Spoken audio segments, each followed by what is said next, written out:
Hello everyone, welcome. आज का हमारा टॉपिक है types of voids in three dimensional close packing, जो कि हमारा लेक्चर नंबर 9 है, क्लास 12th सॉलिड स्टेट का। चलिए स्टार्ट करते हैं। सबसे पहले हम हेडिंग डालते हैं टाइप्स ऑफ वॉइड्स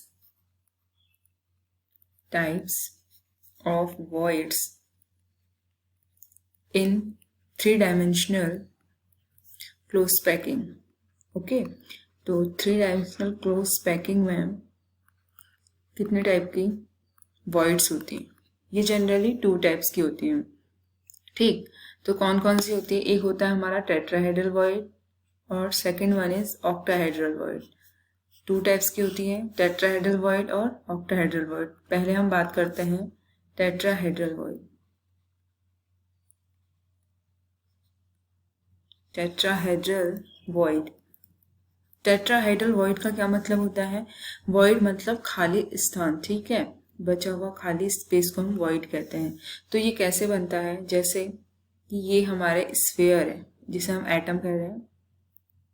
ये हमारे एटम है, ठीक, और इसके 3 एटम एक साथ हैं और इसके ऊपर एक 4th वाला एटम रखा गया हुआ है, ये ऐसे, ठीक। इसे 3D में इमेजिन करना पड़ेगा। जब हम इसकी अरेंजमेंट ऐसे करते हैं तो इसमें एक, अगर हम नीचे से देखते हैं तो हमें बीच में एक क्या मिलेगी? वॉइड मिलेगी, ये जो ब्लैंक है, तो इस खाली स्थान जो है, तो इसी को ही हम क्या कहते हैं? Tetrahedral void. Okay, tetrahedral void, जो खाली स्पेस है उसको हम क्या कहते हैं? Tetrahedral void. And second one is octahedral void. जो दूसरा क्या है हमारा? Second type is octahedral void. Octahedral void, तो ये कैसे बनता है? ऑक्टाहेड्रल वॉइड जो होता है, जैसे जो हमारे एटम का अरेंजमेंट होता है वो कैसे होता है? जैसे ये एक हमारा स्फीयर है, यानी एटम है, ये एक है और ये एक है। 3 एटम हमारे ऐसे अरेंज हैं और 3 एटम जो है इनके बीच में यहाँ पर हमें क्या दिख रहा है? एक स्पेस दिख रहा है और इसके ऊपर 3 एटम हमारे ऐसे अरेंज है।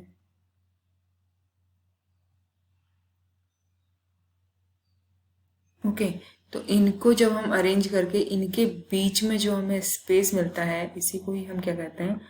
Octahedral void.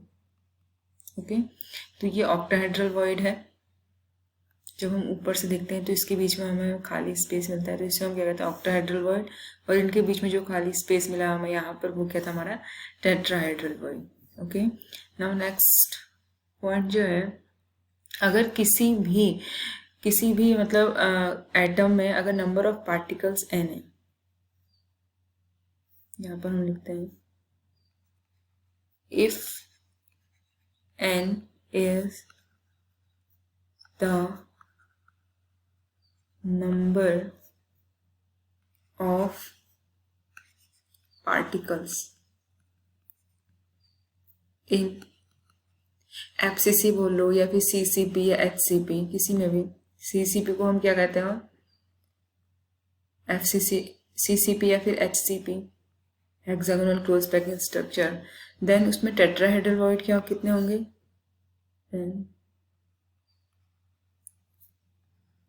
Number of tetrahedral void will be tetrahedral void will be is equal to, अगर हम बात करते हैं if n is the number of atom in a particular lattice, अगर n नंबर ऑफ एटम है तो tetrahedral void will B 2n। Okay, and octahedral void कितने हो जाएंगे? ऑक्टाहेड्रल वॉइड वो कितने होते हैं? This will become n। Okay, तो ये बहुत इंपॉर्टेंट है, इससे बहुत क्वेश्चन पूछे जाते हैं, वेरी इंपॉर्टेंट। ये 3 पॉइंट पता होने चाहिए कि अगर n नंबर ऑफ एटम किसी भी लेटिस में, जैसे HCP हो सकता है, FCC हो सकता है, सिंपल क्यूबिक यूनिट सेल, जितने भी नंबर ऑफ एटम उसमें होते हैं उतने ही उसमें क्या होते हैं? ऑक्टाहेड्रल वॉइड होते हैं, और उसके डबल जो होंगे वो क्या होंगे? टेट्राहेड्रल वॉइड होंगे। जैसे अगर हम इसकी ट्रिक बताते हैं तो हम इसे लर्न कर सकते हैं T20, T20, ये ट्रिक है। कैसे? T20 क्या है? T20 हमें दिखाता है कि जो टेट्राहेड्रल वॉइड हैं, जो टेट्राहेड्रल वॉइड हैं, टेट्राहेड्रल वॉइड जो हैं is equal to 2 into octahedral void. तो जितने भी हमारे ऑक्टाहेड्रल वॉइड होंगे उसका डबल जो होता है वो टेट्राहेड्रल वॉइड होता है। और octahedral void is equal to the number of atom is present on this particular lattice unit cell. Okay, उस किसी भी यूनिट सेल में जितने भी नंबर ऑफ एटम प्रेजेंट होते हैं उतने ही हमारे ऑक्टाहेड्रल वॉइड होते हैं, और उसका जो डबल होता है वो टेट्राहेड्रल वॉइड होते हैं उस पर्टिकुलर यूनिट सेल। तो ये 3 पॉइंट बहुत इंपॉर्टेंट है, इससे बेस्ड क्वेश्चन पूछे जाते हैं। तो हम इससे रिलेटेड कुछ क्वेश्चन सॉल्व कर लेते हैं हम।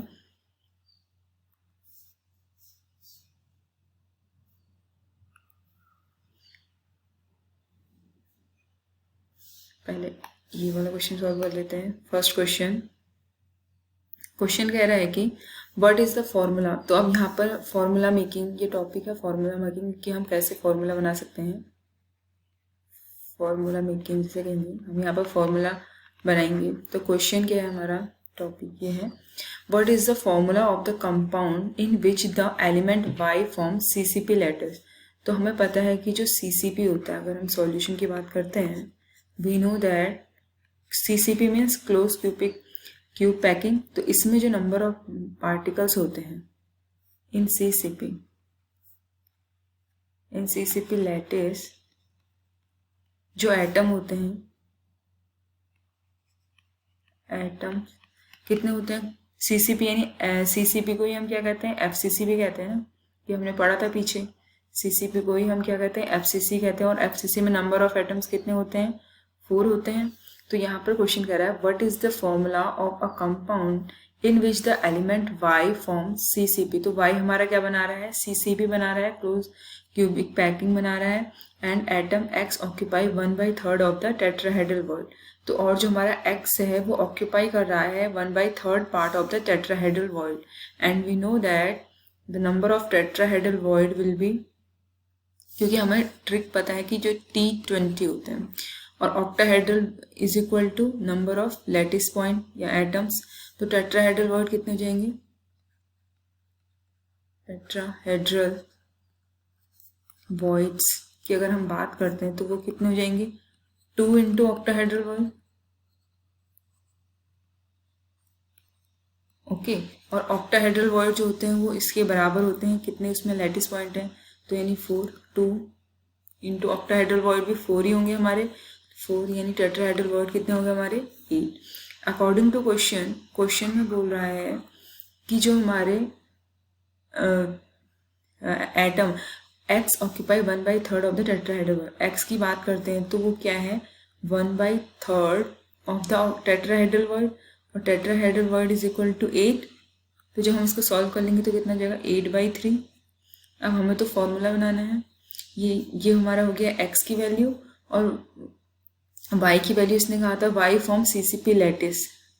जो Y है वो CCP लैटिस है, यानी इसी को ही हम क्या कहेंगे, ये क्या है हमारा, इन CCP लैटिस एटम। ये किस चीज़ को रिप्रेजेंट कर रहा है, Y को, क्योंकि Y जो है हमारा CCP लैटिस बना रहा है।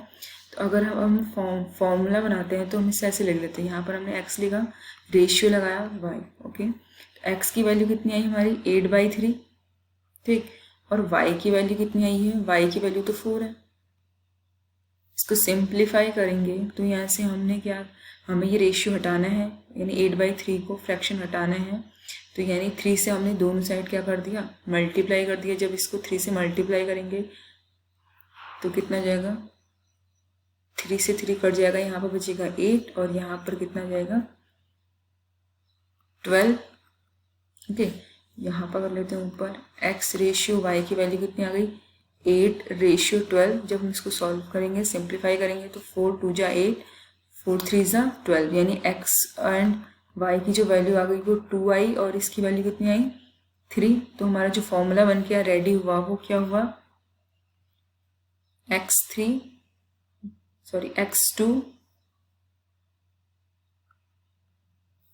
x की जगह पर 2 है, x2 एंड बाई 3, ये हमारा फॉर्मूला है। This is the answer of this question.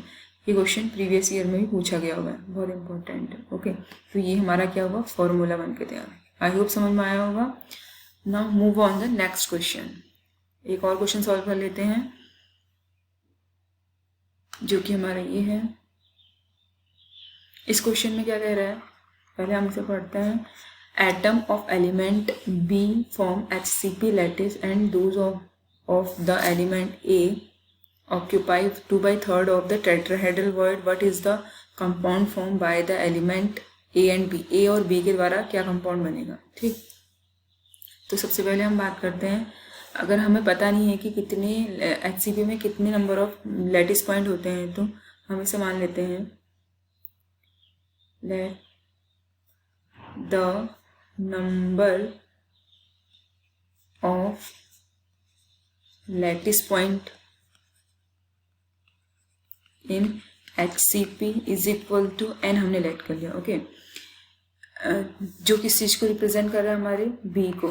Atom of B, atom of element B form HCP lattice, जो B जो है वो HCP लैटिस को हमारा बना रहा है। And A occupy 2/3 of the tetrahedral void. तो tetrahedral void, and we know that octahedral void is equal to octahedral void is equal to number of atom, ये हो जाएगा। तो टेट्राहेड्रल वॉइड कितना हो जाएगा, T20 होता है। Tetrahedral void will B T20, यानी ऑक्टाहेड्रल का डबल 2n। ओके, अब वो कह रहा है A occupy 2/3 of the tetrahedral void. तो अकॉर्डिंग टू क्वेश्चन में कह रहा है कि जो हमारा A है वो हमारा क्या है, 2/3 ऑफ द टेट्राहेड्रल वॉइड, यानी टेट्राहेड्रल वॉइड कितना है, 2n। तो जब इसे हम सॉल्व करेंगे तो 4n डिवाइडेड बाई 3। ओके, तो अब हमें बताना है कि कंपाउंड क्या, what is the compound form. A और B से हमारा क्या कंपाउंड मिलेगा, इट मीन्स हमें क्या बताना है, फॉर्मूला बताना है। तो हम कैसे करेंगे, सेम जैसे पीछे वाला क्वेश्चन किया था, क्वेश्चन नंबर 1, वैसे A/B लिख लेंगे। A की वैल्यू कितनी आई हमारी, 4/3n, एंड B की वैल्यू कितनी आई हमारी, n, जो कि हमने यहाँ पर लेट किया था, नंबर ऑफ पार्टिकल्स। अब हमारा क्या होगा, n से n कैंसिल आउट हो जाएगा, तो हमारा क्या बचा, ये A है, हम यहाँ पर दोबारा लिख लेते हैं A/B। यहाँ पर 4/3 है, और यहाँ पर हमारा कितना बचा, 1। ये फ्रैक्शन को हटाना है, तो 3 से हमने दोनों साइड क्या कर दिया, मल्टीप्लाई कर दिया। तो अब हमारा क्या बचा, A/B की अगर हम बात करते हैं तो ये 3 से 3 कट जाएगा, यहाँ पर बचेगा 4, और यहाँ पर बचेगा कितना, 3। तो ये अगर हम फॉर्मूला लिखते हैं यहाँ पर, formula it will become A4B3। Okay, तो हम ऐसे किसी भी क्वेश्चन में फॉर्मूला मेकिंग कैसे करते हैं, आई होप समझ में आ गया होगा, very easy. Okay, thank you so much for watching.